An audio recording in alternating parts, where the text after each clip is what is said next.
We want to get straight to our breaking news. Hawaii is in the grip of an unprecedented wildfire emergency. The situation's so dire, some residents have jumped into the ocean to escape the flames. Live to US correspondent Tim Lester. Tim, catastrophic scenes on the island of Maui.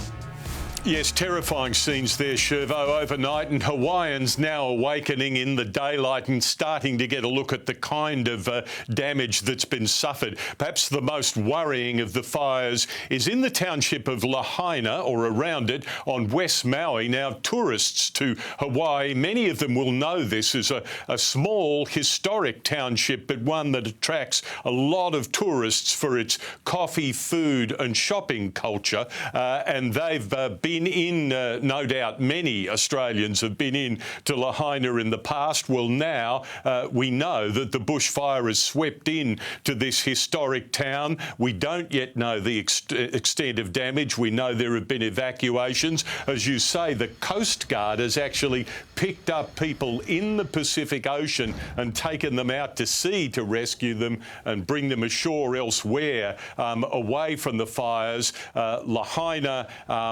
certainly at the centre of one of these disasters unfolding, and people now beginning to tell us what they've been through.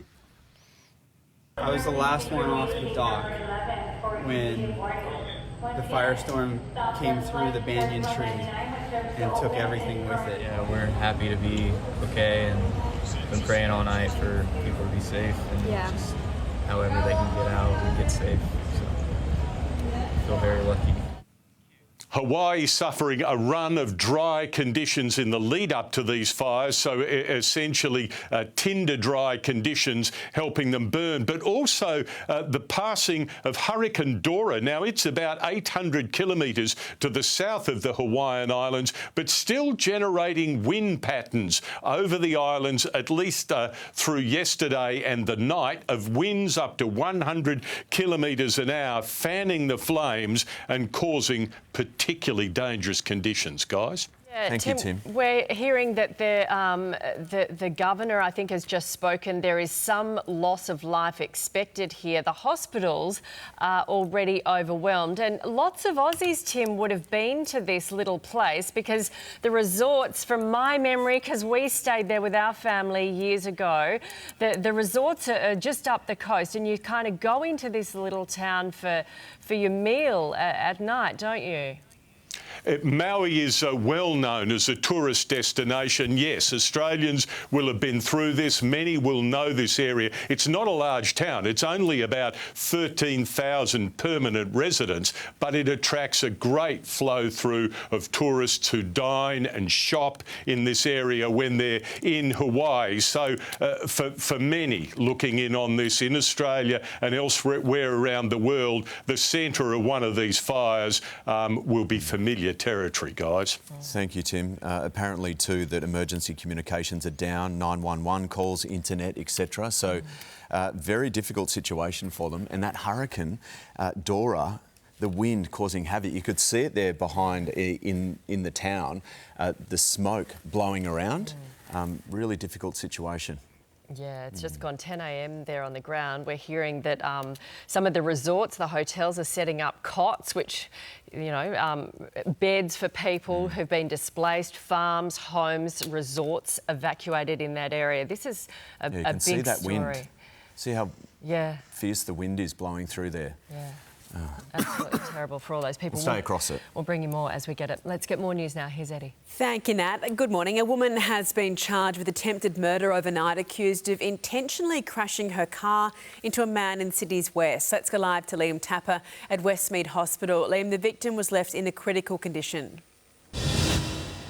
Yeah, good morning, Eddie. And he remains fighting for his life here in Westmead Hospital after this incident that occurred on Tuesday evening. Samantha Hooker, a 44-year-old woman, she has been arrested and charged with two serious offences, one being causing grievous bodily harm with an intent to murder. Now, what did we understand that happened? An alleged argument has broken out between the two, the 44-year-old Hooker and her ex-partner, a 38-year-old man. That is when she's gotten behind the wheel of a car and mown him down in a suburban street in Schofields. Now, emergency crews were called to Scabera Street in Schofields after the car ran into a house after hitting the man.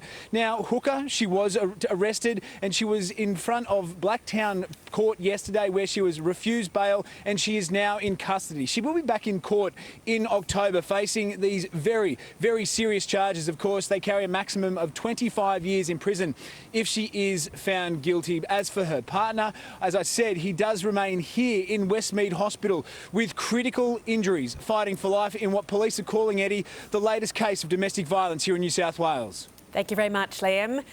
Police are this morning hunting for a driver who allegedly fled the scene after a 13-year-old boy was hit on a busy Melbourne road. Let's go live to Sunrise correspondent Tegan Doling at St Albans. Tegan, the boy is now recovering in hospital. He is, Eddie. Good morning. This dash cam we're about to show is going to be crucial to trying to find the driver who hit Joshua as he was walking to school yesterday morning. He was at this pedestrian crossing on Main Road here in St Albans. He had a green walking man and he was crossing the road when he was hit by the car. Now, the driver has taken off. Josh was left on the road and obviously rushed to hospital. He has a fractured ankle and he is needing surgery. Now, unfortunately, even though there's dash cam vision, there was no clear number plate that was picked up, but police believe the car is a Ford Falcon sedan, a blue Ford Falcon sedan. And police and the family of Joshua, who we have spoken to, are wanting anyone who may know the driver to come forward with some information. Thank you, Tegan. Well, it's the case that has gripped the nation at every turn, and this morning there are even more twists to Victoria's mushroom poisoning mystery. Let's go live to Nathan Curry in Melbourne on this story. Nathan, Erin Patterson's ex-husband now says she tried to poison him several times in the past. Yeah, Eddie, another incredible twist. We know from a Facebook post from last year that Simon Patterson was actually in a coma because of a mystery gut illness, but now a source close to him has told the Herald Sun he thinks he ingested poison via nightshade plants. Simon isn't talking to anyone right now, but this source says there were times where Simon just felt a bit off a few times, and it always coincided was when he was around his ex-wife, Erin. The police investigation is continuing still. They're looking into that dehydrated that was found at the tip, and in terms of the sole survivor of the 4 people that ate those deadly mushrooms, he remains here at the Austin Hospital awaiting a liver transplant. Eddie? Thank you so much for that, Nathan. It's a crucial day for the Prime Minister's 60-day prescription dispensing plan as the policy heads for an 11th hour showdown in the Senate. Let's go live to Rob Scott in Canberra. Rob, morning to you. The opposition is making a last-ditch bid to block it. Morning. Yes, Eddie. The Coalition says that it does support giving millions of Australians access to 2 months of prescription medications for the price of one. But what it doesn't believe is that the government has properly considered the flow-on effects to pharmacies. So it's arguing the change will cost chemists billions of dollars in lost handling and dispensing fees, forcing many to close or slash a lot of jobs. So they want the government to go back to the negotiating table and in the meantime press the pause button on the September 1 start date. If it doesn't, it will try to have the policy disallowed in the Senate today. But the Health Minister is staring down this threat, saying the issue must be sorted out today because it's the last parliamentary sitting day before the policy is due to kick in. Eddie? Thank you, Rob. Detectives on the Gold Coast have charged a woman with arson after a unit explosion last week. A 37-year-old man remains in a Brisbane hospital with serious injuries after the Coomera home erupted in flames. Police have now brought a 60-year-old woman into custody. It's alleged she and the victim were known to each other and she's due to face court today.